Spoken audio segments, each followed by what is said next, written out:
Hey, this is Patrick with the Mad Bros Media Podcast. Today, we have a very, very special guest. The one and only Corey Feldman. How you doing, Corey? Hey, what's up, buddy? How are you? Doing pretty good, Corey. So, you're coming into Seattle, and I heard that we were talking earlier that you're in Montana right now. Yep, we're going through the mountains right now in Montana, Patrick, so it's going to be a little bit tough. Yeah. But we are making our way through the snowy mountains to try and get back to lovely, rainy Seattle. Yeah. It's actually sunny today, but it's cold. Is it? Yeah. Oh, well, then I would be really excited to make it to your harbors, shall we say? I'm gonna wish for sun tomorrow, so you don't have to have any rain. That would be nice, but you know what? Honestly, I'm just happy to get out of the snow. I mean, right now we're in the middle of a blizzard that we've been driving through for the last 24 hours. Oh wow! So we're hoping to make it through these crazy, treacherous mountain passes without any problems. We got a really nice picture of Old Faithful from the highway, which was pretty cool. But that gives you an idea how cold it is. You could literally see the mist from Old Faithful from the highway, which is probably, 20 miles away from it. When you come into Seattle, are you just going to perform or are you going to do a little sightseeing? Here's the thing people don't understand about touring. It's funny because everybody always says, oh, you're coming to my town. That's great. Can you stop by my coffee shop, or can you stop by my brewery, or can you stop by my tattoo shop? Oh, I'd love to offer you this, or I'd love to host you at that. It's like people don't understand. We get into town. We'll be lucky, even with this snow, we'll be lucky if we get there in time for sound check. You know what I mean? We've got to get there just in time. We'll get there just in time usually to load in. We'll load in all of our gear. Then we'll go and we'll set up. That's usually a 3-hour process. Then we sound check. And then we get about 2 hours off while the other bands go on, because they're usually waiting to open doors as we're finishing our sound check. Then they open the doors, the other bands go on, then we go on, we finish our show, then we do the meet and greets. And by the end of the night, it's already, even if we go on early, even if we go on at like 8:30, 9 o'clock, our show's 2.5 hours generally. We play the full show, or we play a shortened version, maybe an hour and a half.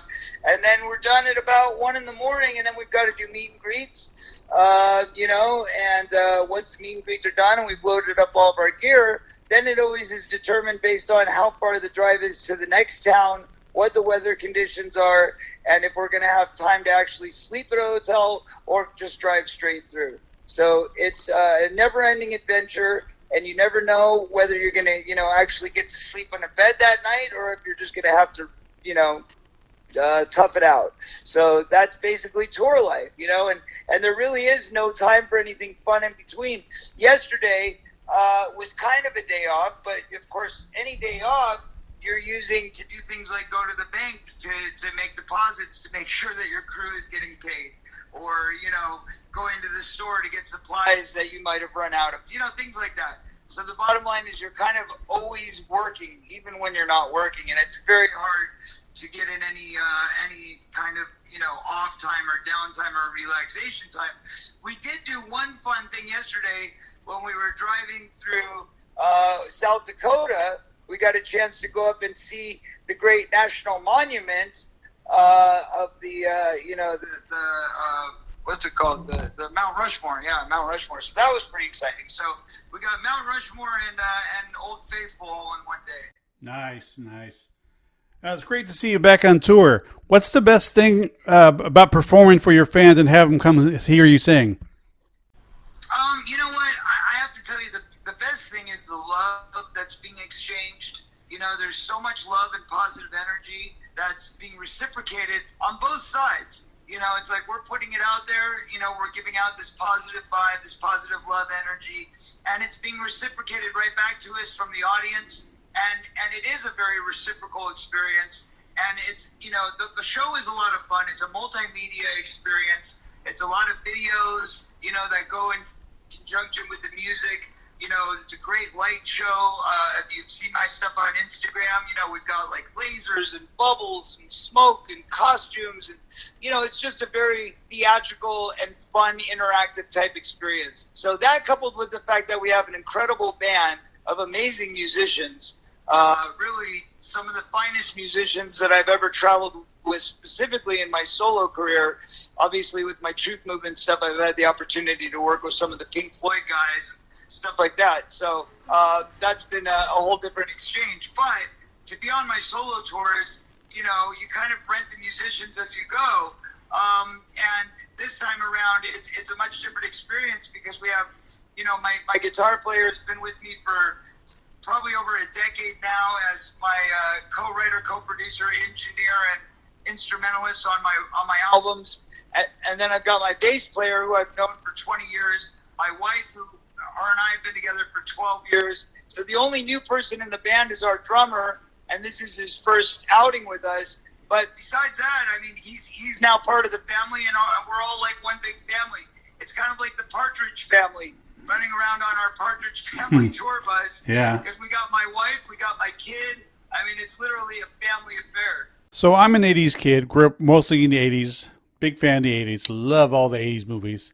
I was curious to know, since you grew up in the 80s as well, what is your favorite 80s film? My favorite movie from the 80s? Yeah. I mean, I would imagine Empire Strikes Back, if I had to pick one. Oh, well, let me ask you this. What is Corey's favorite Corey Feldman movie? I don't really even think of it that way, to be honest. I mean, I have maybe my top 5 of movies that I like, from my career, but I don't ever look at it like from an era. I don't say, oh, I would like this one from this year or that one from that year. It's just kind of like there's certain work that I'm proud of and certain so proud of. So, I don't really categorize it by what year or what decade or what era it was in. So to be honest, my favorite film that I've done is definitely not the 80s, but it was done in 2005, and it's called The Birthday. Now, I've heard of that movie, but that movie is not available in the U.S., right? That's correct. It's very hard to find. It's kind of this rare Easter egg type thing. It never got distribution in America. In fact, I just did a private screening for Jordan Peele because he wanted to see it. Careful. And Jordan came over to my house and watched it, and he called it a cinematic masterpiece. So that gives you an idea of how good the movie is. It's a really brilliant film. Great director by the name of Eugenio Mira, Spanish director, all Spanish crew, all Spanish cast, and just a brilliant piece of art. Now, I wanted to ask you about Ted White. He was on our show a while back, real nice guy, and you worked with him on Friday the 13th, the final chapter. What was it like working with him, and did you stay in touch with Ted after the film or years later at cons? Well, honestly, he was a very scary man, especially to a 12-year-old, so I probably stayed pretty far away from him on set most of the time. We got along. I mean, he was decent to me. He wasn't a real kid person, so he wasn't real kid friendly. But that said, I think he had a soft spot for me, and certainly, careful, sorry, we're kind of driving through traffic. Oh, that's okay. Here, on a mountain pass with snow.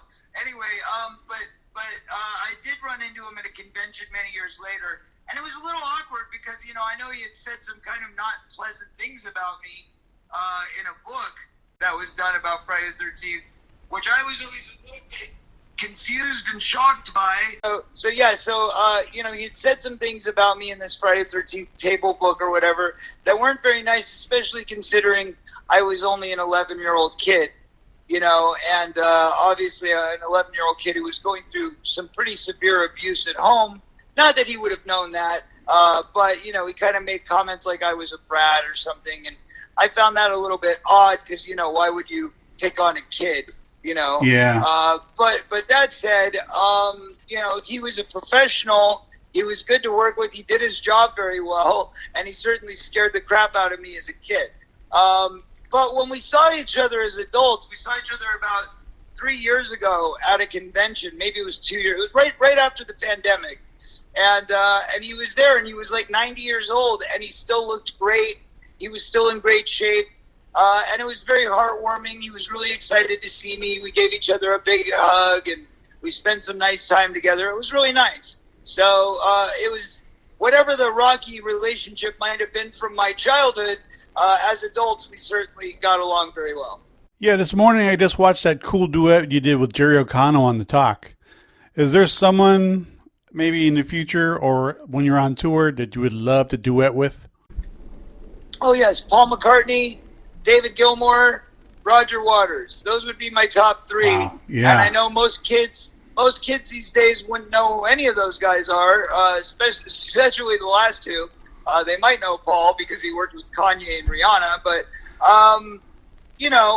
as far as current people or anybody that's doing, more pop music or contemporary music, I would definitely want to work with Eminem. He's always been somebody that I've really enjoyed and would love to kind of sit down and work together at some point. That would be amazing.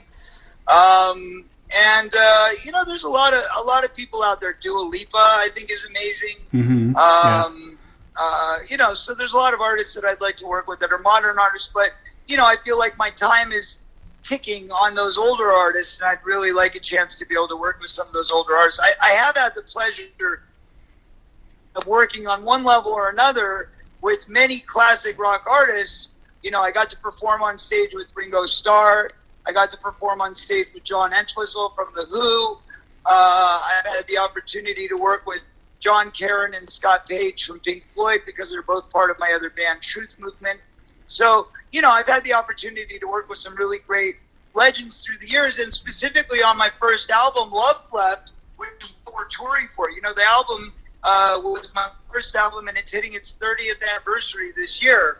And when you look back at all the amazing musicians that were a part of that album, it's pretty mind-blowing.